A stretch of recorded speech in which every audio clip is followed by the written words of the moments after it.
پچھلے دنوں کراچی کے دیوبند کے جو اس وقت ان کے بقول شیخ الاسلام بھی ہیں، مفتی اعظم بھی ہیں، تقی عثمانی نے ایک تقریر کی اور اس کے رد میں پھر انہی کے ایک مناظر نے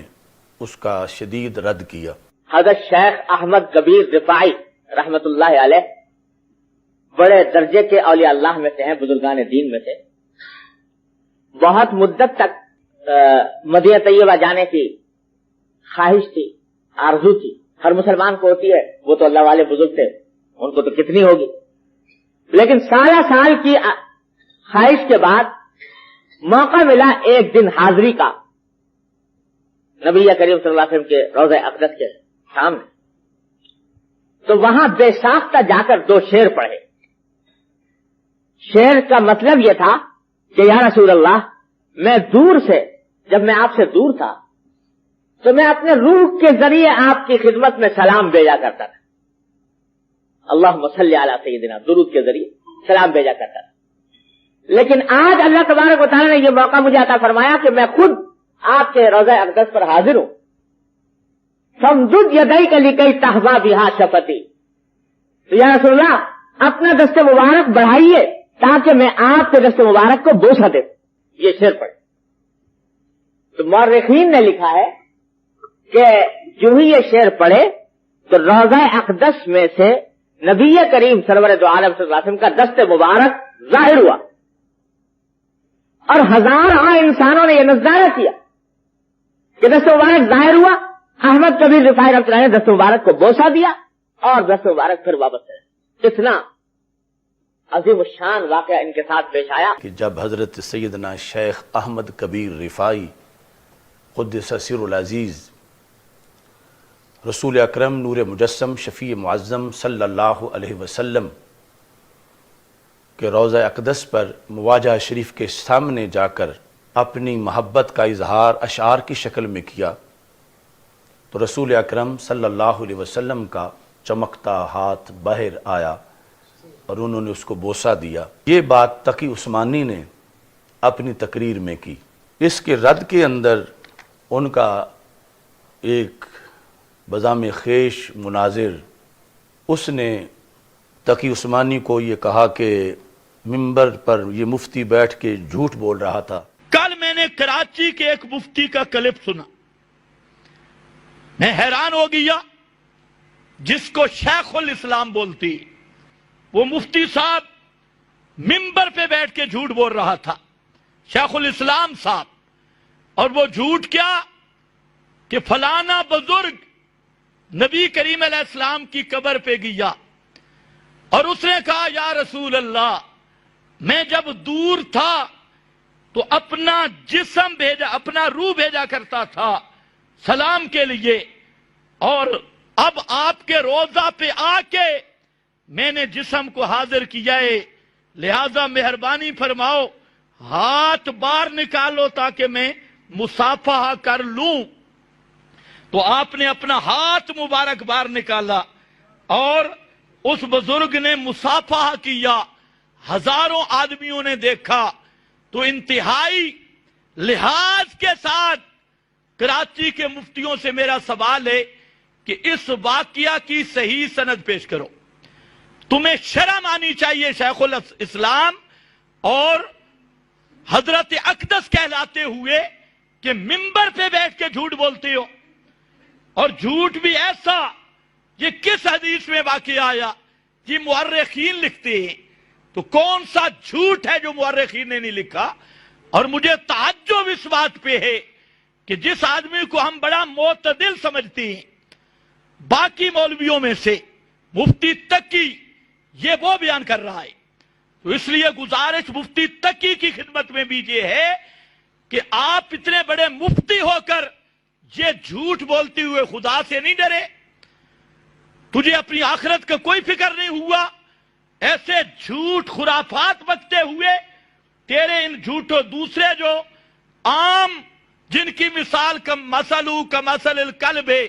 وہ جھوٹ بولتے، تو ان کے جھوٹ کی تو حیثیت نہیں، لوگ تمہیں تو جسٹس بھی کہتی ہیں، اور کراچی کے مولوی تمہیں شیخ الاسلام بھی کہتی ہیں، حضرت اقدس بھی کہتی ہیں اور تم ممبر پہ یہ جھوٹ بول رہا ہے کہ آپ صلی اللہ علیہ وسلم کا ہاتھ مبارک نکلا. کم از کم ہم تو طالب علم ہیں، فتاوی علماء بلد الحرام اٹھا کے دیکھ. فتاوی علماء بلد الحرام میں یہ سوال ہوا کہ بعض لوگ کہتے ہیں کہ فلانا بزرگ گیا اور آپ صلی اللہ علیہ وسلم نے اپنا ہاتھ روضہ اقدس سے نکالا، تو یہ کیسا واقعہ ہے؟ تو فتاوی علماء بلد الحرام میں صاف لکھا ہے یہ زندیقوں کی بات ہے، کوئی مسلمان یہ بات نہیں کر سکتا. اب ایسے جھوٹ جس پر ہم اتنے ہی کہہ سکتے ہیں کہ اللہ مفتی صاحب کو رجوع کی توفیق دے کہ اتنے بڑے مفتی ہو کر آپ کی ان تقریروں سے عوام الناس کا ستیہ ناس ہوگا، وہ گمراہ ہوں گے. اس لیے میری گزارش یہ ہے کہ اگلی بیان میں اس سے رجوع کریں اور صاف کہہ دیں کہ مجھ سے غلطی ہوئی ہے، یہ واقعہ ثابت نہیں. حضرت فاطمہ کے لیے تو ہاتھ نہیں نکلا. تو سب سے پہلے تو یہ جو حضرت شیخ احمد کبیر رفاعی رحمہ اللہ تعالی کی حاضری کا واقعہ ہے، یہ محض واقعہ ہی نہیں بلکہ رسول پاک صلی اللہ علیہ وسلم کا ایک معجزہ بھی ہے اور ساتھ ایک عظیم ولی کی کرامت بھی ہے. فتاوی رضویہ شریف کے اندر یہ جلد نمبر 28 صفحہ نمبر 370 پر اعلی حضرت فاضل بریلوی رحمۃ اللہ علیہ نے امام سیوطی رحمہ اللہ تعالیٰ کے حوالہ سے اس کا ذکر کیا کہ شیخ احمد کبیر رفاعی کیونکہ عراق میں رہتے تھے، تو جب کوئی بندہ عمرے کے لیے یا حج کے لیے جاتا تھا تو اسے سلام دے کر بھیجتے تھے. تو اس موقع پر وہ خود حاضر خدمت ہوئے اور انہوں نے اشعار میں اس چیز کا اظہار کیا کہ روح میری تو پہلے بھی آتی رہتی ہے، اب میرا جسم حاضر ہوا ہے، تو لہٰذا میں یہ چاہتا ہوں کہ روحانی اور جسمانی حاضری میں کچھ فرق ہو. تو میرے آقا صلی اللہ علیہ وسلم اب آپ اپنا دایاں ہاتھ باہر نکالیں تاکہ میں اس کو بوسہ دے سکوں. اشعار یہ ہیں فی حالت البعد، جب میں دور تھا روحی کنت ارسلھا، تو میں اپنی روح کو بھیجا کرتا تھا. ماضی استمراری ہے کہ بار بار میں نے روحانی حاضری تو دی، تو وہ روح جب میں بھیجتا تھا تو وہ کیا کرتی تھی؟ تقبل الارض عنی وہی نائبتی، تو وہ میری طرف سے آ کر سرزمین مقدس کو چوم کر واپس چلی جاتی تھی. وَهَذِهِ دَوْلَةُ الْأَشْبَاحِ کا اب یہ جو وقت ہے یہ جسم کی حاضری کا وقت ہے. فَمْدُدْ يَمِينَكَ، تو اپنا دایاں ہاتھ باہر نکالیے یا رسول اللہ صلی اللہ علیہ وسلم، کئی تحظا بہا شفتی، تاکہ اس ہاتھ مبارک کو چوم کے میرے ہونٹ بلند رتبہ ہو سکیں اور میں اپنی پیاس بجھا سکوں. یعنی خلاصہ یہ ہے کہ ہاتھ باہر نکالے تاکہ میں ان ہاتھوں کو بوسہ دے سکوں. فخرجت الیہ الید الشریفہ فقبلہا، تو رسول اکرم صلی اللہ علیہ وسلم کا مبارک ہاتھ قبر پر نور سے باہر آ گیا. ابھی اس واقعے کی مزید تفصیل ہے کہ جس وقت میں یہ فتاوی رضویہ دکھاتا جاؤں گا تو وہ بولا مناظر تو بولا ہو جائے گا کہ مجھے تو تم فتاوی رضویہ دکھا رہے ہو، میں تو اس کو مانتا ہی نہیں ہوں. چلو ان کے لیے تو میرے پاس ان کے مذہب کا بانی اشرف علی تھانوی بھی موجود ہے.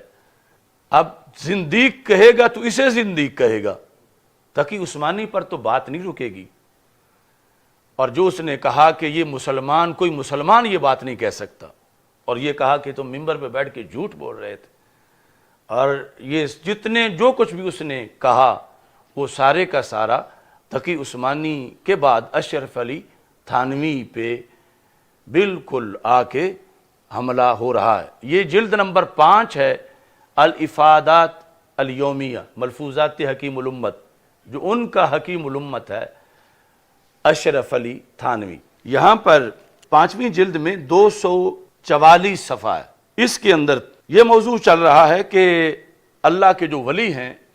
جب ان کی کوئی بڑی بات لوگوں کے سامنے آ بھی جائے تو وہ اس کو چھپانے کی کوشش کرتے ہیں تاکہ تکبر نہ آئے، بڑائی نہ آئے. اس موضوع کو بیان کرتے کرتے اشرف علی تھانوی نے لکھا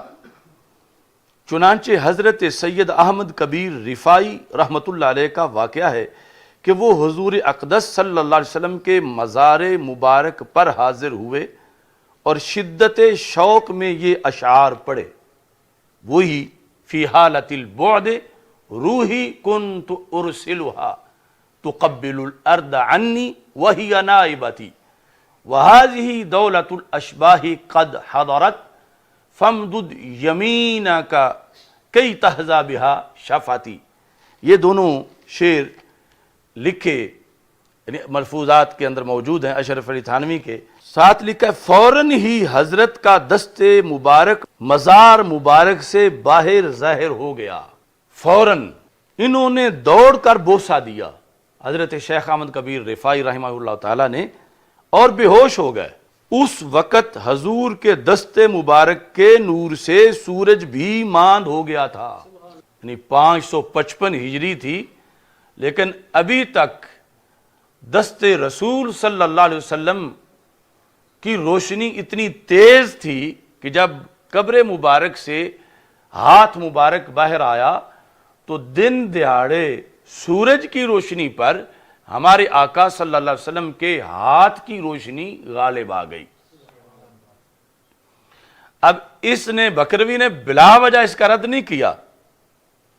یعنی ان کے تو مسلک کی ہر بنیاد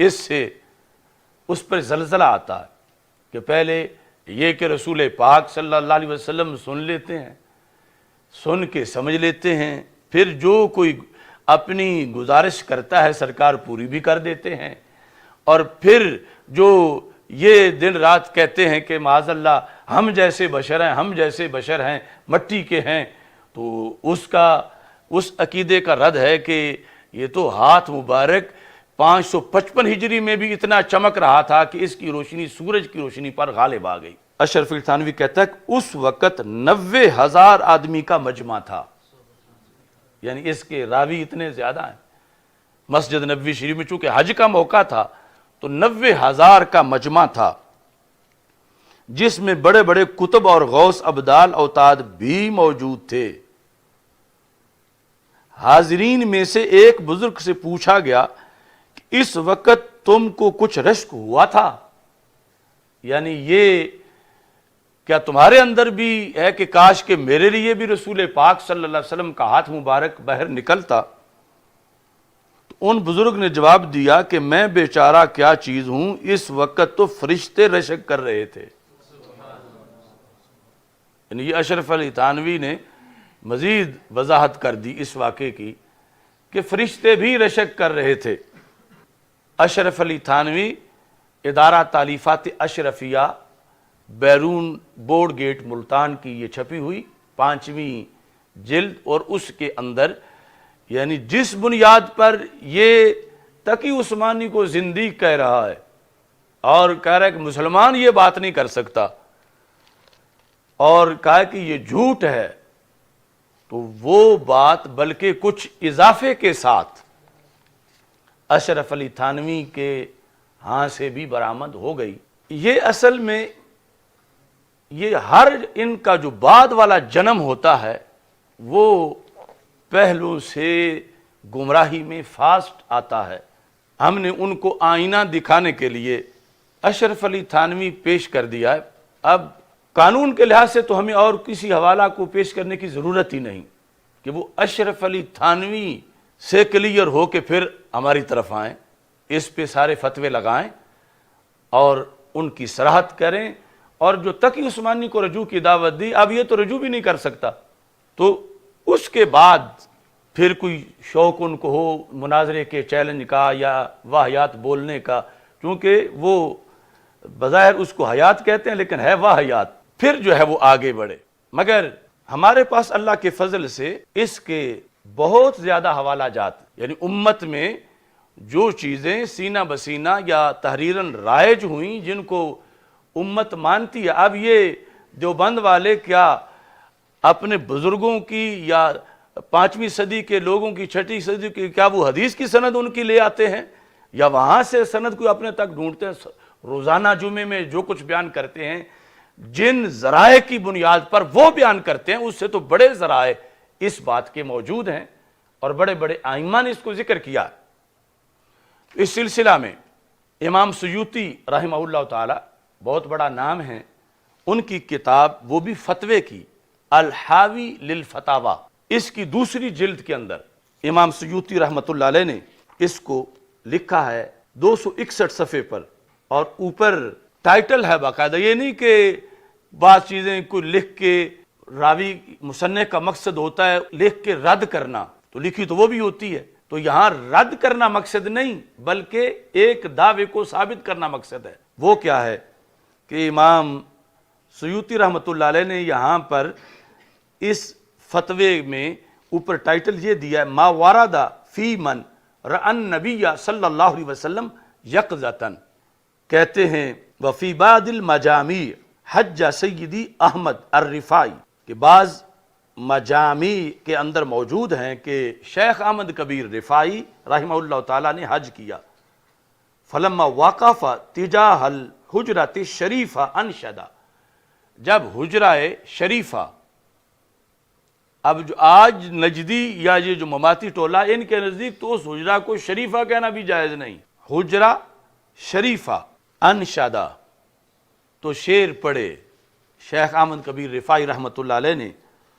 اور وہی شعر فی حالت البعد روحی کنت ارسلها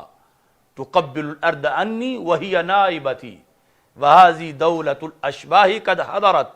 فامدد یمینک کی تحظی بها شفتی، لکھا ہے فخرجت الید الشریفۃ من القبر الشریف فقبلها، کہ رسول پاک صلی اللہ علیہ وسلم کا مبارک ہاتھ قبر پرنور سے باہر آیا اور حضرت شیخ احمد کبیر رفاعی رحمہ اللہ تعالیٰ نے اس کو بوسہ دیا۔ ایسے ہی منتہی الصول علی وسائل الوصول الی شمائل الرسول صلی اللہ علیہ وسلم، یہ نبی اکرم صلی اللہ علیہ وسلم کے شمائل پر کتاب ہے، اس کی یہ 4تھی جلد ہے۔ اس کے اندر فقیہ عبداللہ بن سعید انہوں نے اس کو لکھا، اور یہ بھی 357 صفحے پر ہے۔ انہوں نے یہاں امام سیوطی کا حوالہ دیا، وہی لفظ ہو بہو، یہ بھی آیا کہ امام سیوطی رحمۃ اللہ علیہ نے جو ذکر کیا تو بعد والی قوم نے لفظ بھی ہو بہو اسی طرح کے استعمال کیے، اور یہاں وہی اشعار انہوں نے لکھے وفی حالت البعد روحی کنت ارسلها تقبل الارض عنی وہی نائبتی وہذی دولت الاشباح قد حضرت فامدد یمینک کی تحظی بها شفتی۔ اس کے بعد جو مدینہ منورہ کے بارے میں مختلف کتابیں ہیں ان کے اندر بھی اس کا تذکرہ موجود ہے۔ الدرۃ الثمینہ فیما لزائر النبی صلی اللہ علیہ وسلم الی المدینہ، الدرۃ الثمینہ کے اندر بھی اس کو شیخ احمد بن محمد انہوں نے ذکر کیا ہے، صفحہ نمبر 139 پر ہے، 139، یہ وہی اشعار ہیں فی حالت البعد روحی کنت ارسلها، اور اس میں لکھا فمد یدہ صلی اللہ علیہ وسلم وقبلها، کہ رسول اکرم صلی اللہ علیہ وسلم نے اپنا ہاتھ مبارک باہر نکالا اور حضرت شیخ احمد کبیر رفاعی رحمہ اللہ تعالیٰ نے اس کو بوسہ دیا۔ اس کے علاوہ عبد الغنی نابلسی بہت بڑے عالم دین گزرے ہیں، ان کا جو دیوان ہے اس میں بھی انہوں نے ان اشعار کو شامل کیا ہے، جو نعتیہ دیوان ہے ان کا شیخ احمد کبیر رفاعی رحمہ اللہ تعالیٰ کی طرف سے۔ امام خفاجی بہت بڑے مفسر بھی ہیں اور سیرت نگار بھی ہیں۔ شفا شریف جو قاضی ایاز رحمۃ اللہ علیہ کی ہے، اس کی شرح نسیم الریاض اس کے اندر بھی انہوں نے اس کو ذکر کیا ہے. یہ جلد نمبر 4 ہے, 543 صفحے پر تذکرہ موجود ہے. اس میں انہوں نے لکھا ہے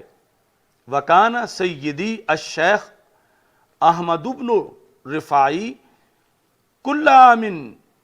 یرسل مع الحجاج السلام علی النبی صلی اللہ علیہ وسلم, کہ شیخ احمد کبیر رفاعی ہر سال حجاج کو سلام دے کر بھیجتے تھے رسول پاک صلی اللہ علیہ وسلم کی خدمت میں. فلما زارہ, جب خود پہنچے زیارت کے لیے, واقع تجاہ مرقدہ وانشدہ, تو رسول اکرم صلی اللہ علیہ وسلم کے مرقد منور کے سامنے کھڑے ہوئے اور یہ اشعار انہوں نے پڑھے. فی حالت البعد روحی کنت ارسلها تقبل الارض عنی وہی نائبتی وہذہ دولت الاشباہ قد حضرت فامدد یمینک کی تہذا بہا شفاتی. انہوں نے جو لفظ دولت الاشباہ باقی ہر جگہ آ رہا ہے, اس کی جگہ لکھا وہذہ نوبت الاشباہ ہے. یہ جسموں کی حاضری کی باری ہے, نوبت یہ اجسام کی حاضری کا وقت ہے. تو فامدد یدیک, وہ یمینہ کی جگہ یہاں فامدد یدیک, کہ اپنے دونوں ہاتھ آپ باہر نکالیں کہ تاکہ میں ان کو بوسہ دے سکوں. فقیل ان الید الشریفۃ بدت لہ فقبلها فہنیئا لہ ثم ہنیئا. تو یہ امام خفاجی کہتے ہیں کہ دست مبارک باہر نکلا اور انہوں نے بوسہ دیا, اور ساتھ یہ تبصرے میں لکھتے ہیں فہنیئا لہ, مبارک ہو تجھ کو اے احمد کبیر رفاعی, پھر تجھے مبارک ہو, تمہارے لیے کتنے بڑے اعزازات کی خوشخبری ہے کہ اللہ نے تجھے اس شرف سے مشرف فرمایا. تو اسی کے لحاظ سے یہ کتاب ہے قلادۃ الجواہر فی ذکر الغوث الرفاعی و اتباعہ الاکابر. اس کتاب کے اندر انہوں نے صفحہ نمبر 72 پر یہ لکھا. اب یہ ساری عرب دنیا کی چھپی ہوئی کتابیں ہیں. وَلَمَّا حَجَّ وَقَفَ تِجَاهَ الْحُجْرَةِ الشَّرِيفَةِ النَّبَوِيَّةِ وَأَنشَدَ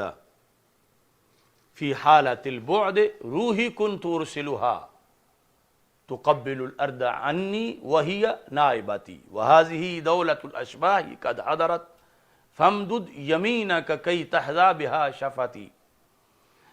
شعر لکھنے کے بعد کہتے ہیں فخرجت الیہ الید الشریفہ من القبر حتی قبلها والناس ینظرون, یعنی لوگ دیکھ رہے تھے, لوگوں کے سامنے انہوں نے رسول پاک صلی اللہ علیہ وسلم کا ہاتھ مبارک جو قبر پرنور سے باہر نکلا اس کو بوسہ دیا حضرت شیخ احمد کبیر رفاعی رحمہ اللہ تعالیٰ نے. بر صغیر کی عظیم دانشگاہ ہے پنجاب یونیورسٹی, اس کا یہ